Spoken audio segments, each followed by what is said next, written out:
नमस्ते, राम राम। आज की कहानी हमारी एक सेठ थे और उनके घर के पास से एक गरीब का घर भी था। दोनों पास पास रहते थे। गरीब की बेटी रुक्मणी बड़ी हुई, सयानी हो गई थी। उसकी शादी के लिए गरीब को चिंता होने लगी। उसके पति पत्नी दोनों चिंतित रहने लगे।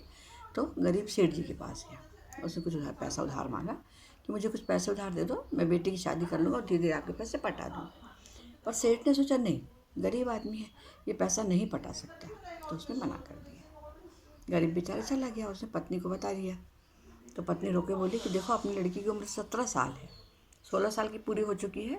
अपने को पंडित जी ने बताया था जिसकी शादी 17 साल में नहीं हुई, 16 साल में नहीं हुई, तो ये 17वें साल में मर जाएगी। तो दोनों बहुत परेशान रहने लगे। संयोग से उसी रात को एक चोर सेठ जी के घर घुसा।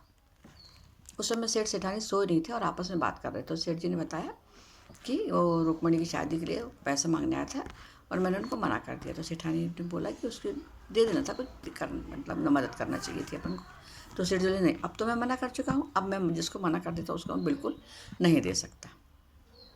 उसी समय उनके घर में एक चोर बैठा सुन रहा था। वो चोरी करने घुसा था। उसने सुना, बात करके सेठ लोग जाके सो गया और चोर ने वहाँ से धन की बोतली चुराई और बाहर आ गया। जब बाहर आया तो उसके मन में विचार आया, अरे मेरी पत्नी ने कहा था कुछ बर्तन भी चुरा के लाना। अब मैं फिर से दोबारा सेठ जी के घर जाऊँगा तो समझ जाएंगे, मतलब कुछ ना कुछ आहट होगी तो हो सकता है पकड़ा जाऊँ। तो बाजू वाले गरीब के घर घुस जाता है। वहाँ भी गरीब पति पत्नी दोनों सोए नहीं थे और वो लोग बहुत चिंता कर रहे थे कि यदि रुक्मणी की शादी अपन नहीं कर पाए तो अपन बहुत परेशानी में पड़ जाएंगे, क्या करें, कहाँ से पैसा लाएं। तो सेठा ने कहा सेठ जी से मांग लेते। बोले उन्हें तो मांगा पर उन्होंने मना ही कर दिया, क्या करें। चोर ये बातें सुन रहा था।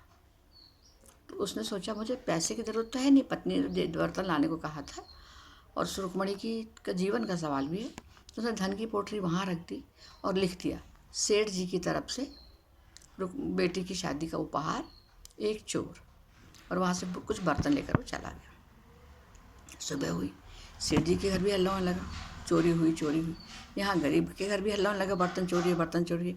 पर गरीब ने देखा जहाँ बर्तन रखे रखे थे वहीं धन की पोटली रखी।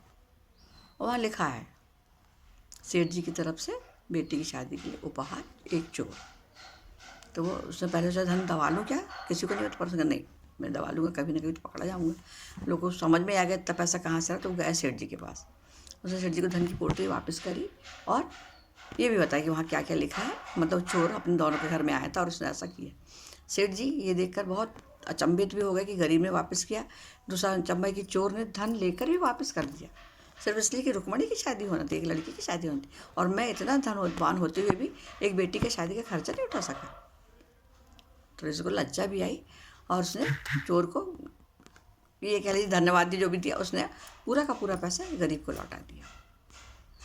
तो और गरीब की गले से मिला कि भाई अपनी बेटी की शादी हंसी खुशी कर लो। आज हमें एक चोर ने शिक्षा दी कि चोरी करने एक अलग बात है, पर किसी के काम आना, किसी की मदद करना एक बहुत बड़ी बात है, जिससे हमें दुआएं मिलती हैं और साथ साथ सहयोग भी मिलता है, सद्भावना मिलती है और समाज में एकता भी आती है। नमस्ते, राम, धन्यवाद।